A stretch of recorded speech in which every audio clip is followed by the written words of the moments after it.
Once, Under Armour was Nike's biggest threat. Not a challenger on paper, not a trendy upstart, a real danger. Today, most people barely notice it. That's what makes this story uncomfortable. Under Armour wasn't supposed to fail. It didn't start in a boardroom or a design studio. It started in a basement.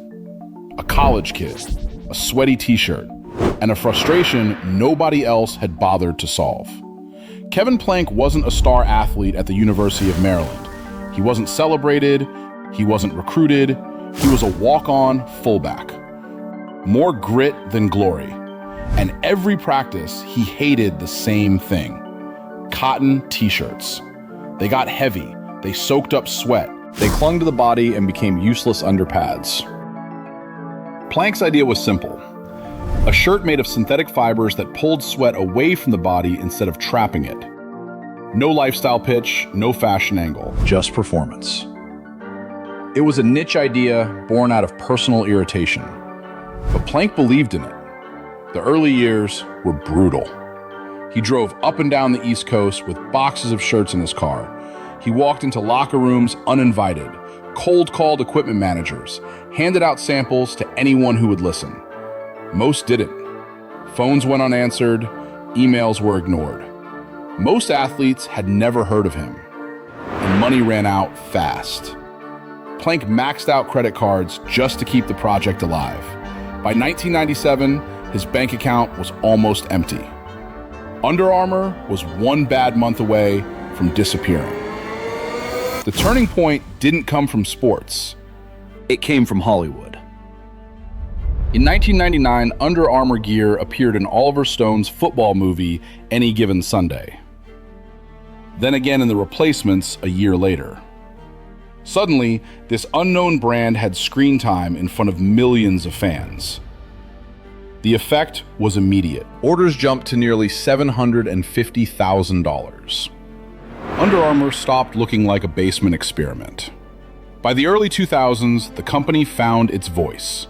It wasn't polished, it wasn't aspirational, it didn't sell dreams. It sold toughness. Raw, aggressive, unapologetically aimed at the hardcore athlete. In 2003, Under Armour launched the campaign that defined everything. Protect this house. The ad was loud, gritty, impossible to forget. Kids shouted the slogan on practice fields across America.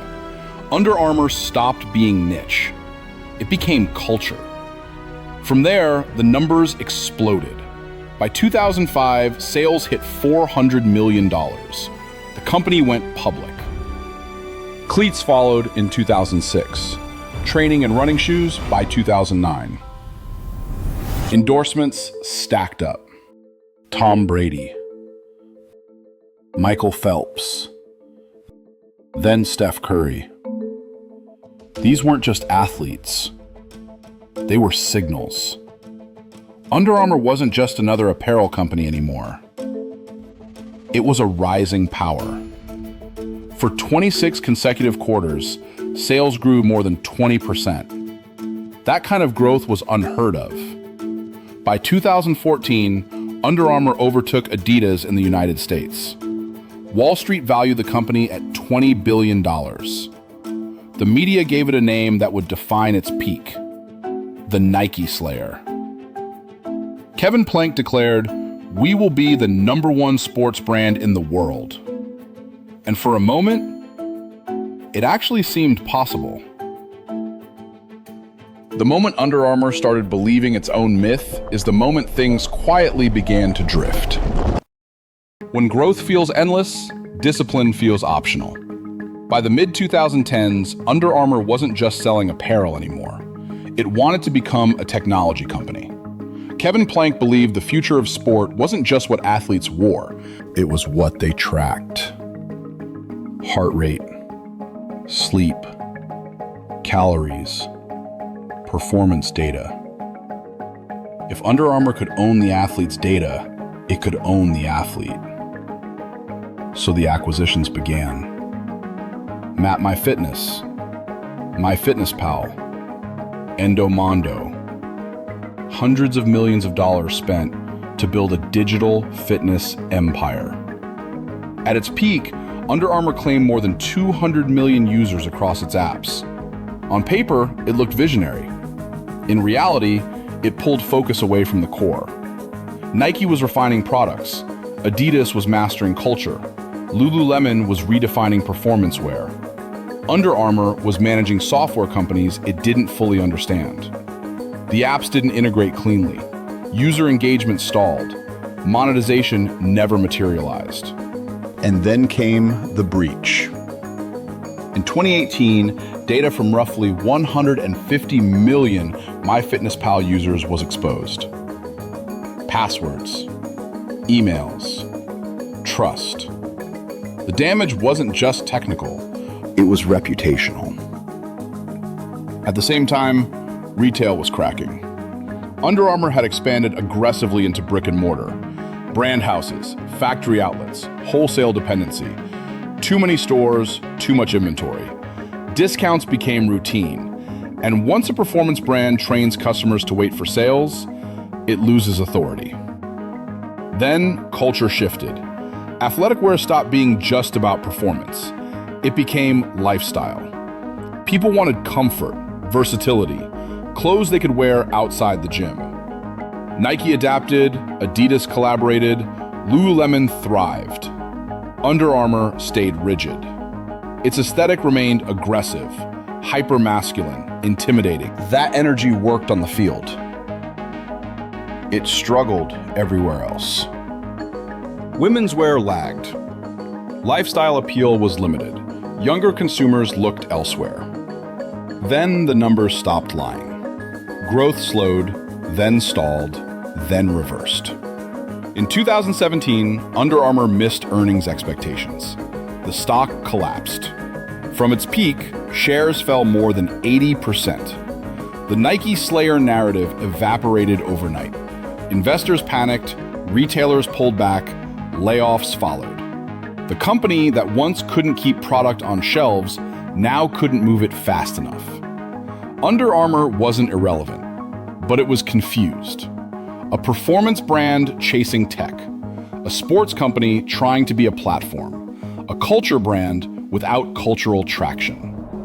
And all of it traced back to one problem. The brand had lost clarity. Kevin Plank stepped back as CEO in 2019. The founder who built the house was no longer running it. New leadership arrived with a brutal mandate: shrink, simplify, survive. Because Under Armour wasn't fighting Nike anymore, it was fighting itself. The rebuild didn't start with inspiration. It started with restraint. New leadership understood something immediately. Under Armour didn't need reinvention. It needed subtraction. Too many products, too many categories, too many messages fighting each other. So they began cutting. Entire product lines disappeared. International expansion was scaled back. Unprofitable stores were shut down. The goal wasn't growth. The goal was clarity. Under Armour returned to what it originally understood better than anyone: training, performance, athletes who actually sweat. The brand stopped trying to dress everyone. It focused on serving a specific type of consumer again, the serious one. Marketing changed too. Less noise, less shouting, less chest-thumping slogans. Campaigns became quieter, more technical, more functional. Under Armour stopped selling attitude. It started selling utility again. But the culture had already shifted. Athleisure wasn't a trend anymore. It was the baseline. People expected performance clothes to look good off the field. And this is where Under Armour struggled. Its design language was still rigid, angular, aggressive, built for competition. That worked in locker rooms. It didn't always work in daily life. Nike could move between worlds. Adidas lived in culture. Lululemon owned comfort. Under Armour lived in effort.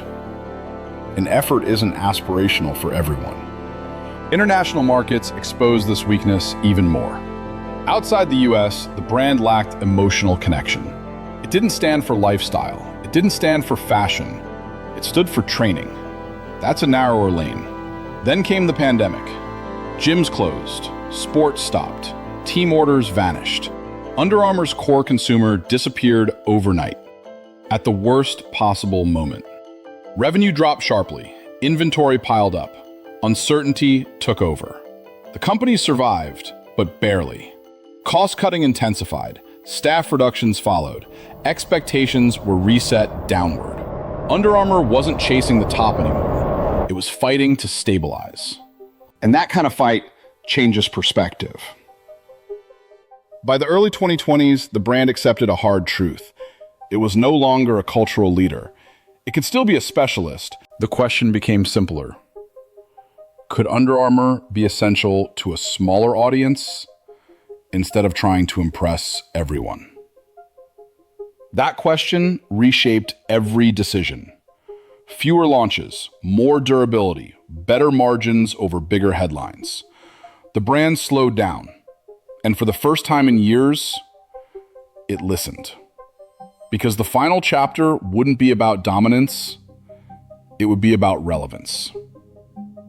By the time Under Armour reached this point, the ambition had changed. It wasn't trying to win the culture anymore. It was trying to earn a place. That shift matters more than it sounds. Because brands that chase dominance often collapse under their own weight. Brands that accept their limits sometimes survive long enough to matter again. Under Armour chose survival. The company stopped pretending it was a lifestyle icon. It leaned into being a performance specialist. Not the brand you wear to brunch, not the brand you style for Instagram, the brand you trust when training actually hurts. That distinction became its anchor. Product development followed that mindset. Fewer flashy launches, more technical refinement, better fabrics, clearer use cases. Under Armour stopped trying to impress the masses. It focused on serving the committed. Athletes who measure progress in reps, not likes. Financially, the story stabilized. Not explosive growth, but controlled margins, lower inventory risk, less dependence on discounts. The kind of boring progress Wall Street once ignored. But boring progress keeps companies alive. Kevin Plank eventually returned as CEO in 2023. Not as a conqueror, as a caretaker. Older, more restrained, less interested in bold declarations. The man who once wanted to slay Nike now spoke about discipline. That alone tells you how much the journey changed him. Under Armour today is smaller than it once dreamed of being. Less visible, less hyped, less discussed.